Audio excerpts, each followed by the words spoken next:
ওই ওই কি রে চাষির মেয়ে, এবার তোর একটাও পুজোর জামা হয়েছে? আমার তো অনেকগুলো জামা হয়েছে প্রতিবারের মতন।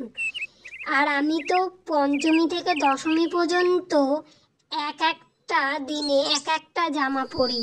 এবারে না আমার বাবা মা বলেছে আমাকে শহরে ঠাকুর দেখতে নিয়ে যাবে। কি মজা, আমি ঠাকুর দেখতে যাব। হ্যাঁ দিদি, আমার এখনো একটাও জামা কেনা হয়নি, তবে বাবা বলেছে এবার আমাকে পুজোতে একটা নতুন জামা কিনে দেবে। আমার একটা জামা হলেই আমি খুব খুশি হব। আমরা গরিব তো, তাই আমরা অনেকগুলো জামা কিনতে পারি না। তাই একটা জামা পরেই একদিন ঠাকুর দেখতে বেরোবো বাবা মার সাথে। আর হ্যাঁ, তুমিও কাকু কাকিমার সাথে শহরে ঘুরে এসো, ঠাকুর দেখে এসো, খুব ভালো লাগলো শুনে। আরে সাহেব যে, আমি তো আপনার কাছেই যাচ্ছিলাম। আমার পাওনা টাকাটা যদি দিয়ে দিন খুব ভালো হয়। আমার মেয়ের জন্য পুজোতে নতুন একটা জামা কিনতে হবে, খুব বায়না ধরেছে। না পেলে ওর মন খারাপ হবে আর খুব কষ্টও পাবে।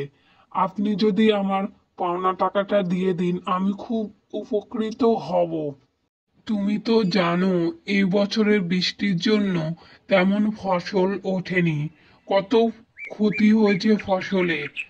আর আমাদের অবস্থা কেমন চলছে তুমি খুব ভালো করেই জানো। আমার ব্যবসাটাও খুব লসে চলছে। এই পুজোটা কেটে যাক, আমি পুরো টাকা তোমাকে মিটিয়ে দেব।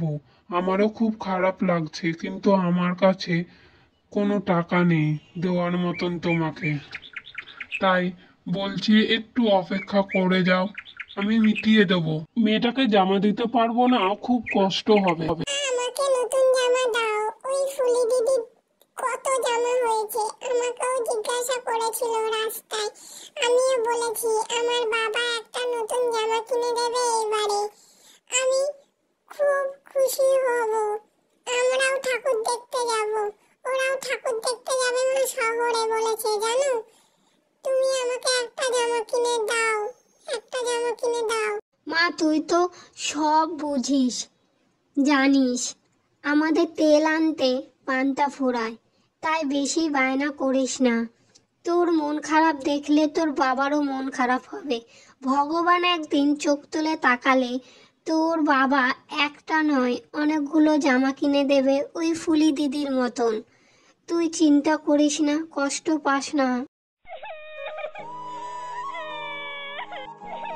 মা আর কাঁদিস না, এবার আমি তোকে জামা কিনে দিতে পারবো না, টাকাটা পাইনি রে মা।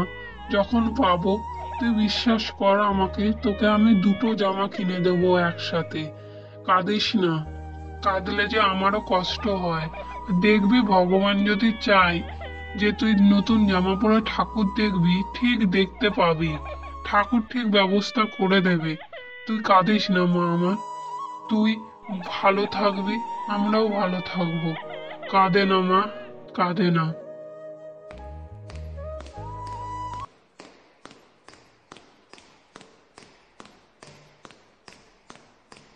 দাদা, আমাদের গ্রামের পুজোতে আমি এবারে সবাইকে জামা কাপড় দেব। আমি তোমাদের জানিয়ে দিলাম, চলে এসো আজকে বিকেল বেলায়। এই পুজোতে সবাই আমরা একসাথে নতুন জামা কাপড় পরে সবাই দুর্গা উৎসব পালন করব। ধুমধাম করে আমরা পুজো দেব, নাচ গান করব, হই হুল্লোড় করব। আমরা একে অপরের পাশে দাঁড়াবো, এটাই তো আমাদের আসল ধর্ম। তাই এই উৎসবে কেউ দুঃখও পাবে না, আমরা সবাই মিলে একসাথে পালন করব। দেখেছিস ভগবান ঠিক আছে, সব সময় সব কিছু দেখছে। এই কারণে আমাদের সাহায্যের জন্য একজনকে পাঠিয়ে দিয়েছে। জয় মা দুর্গার জয়। তুমি সত্যি দয়াময়ী, কল্যাণময়ী, করুণাময়ী দেবী। এইভাবে সকল মানুষের পাশে তুমি থাকো, সব সময় উপকার করে থাকো, কৃপা করো। বাবা তুমি ঠিকই বলেছো, কি মজা নতুন জামা কাপড় পরে ঠাকুর দেখতে যাব আমরা সবাই।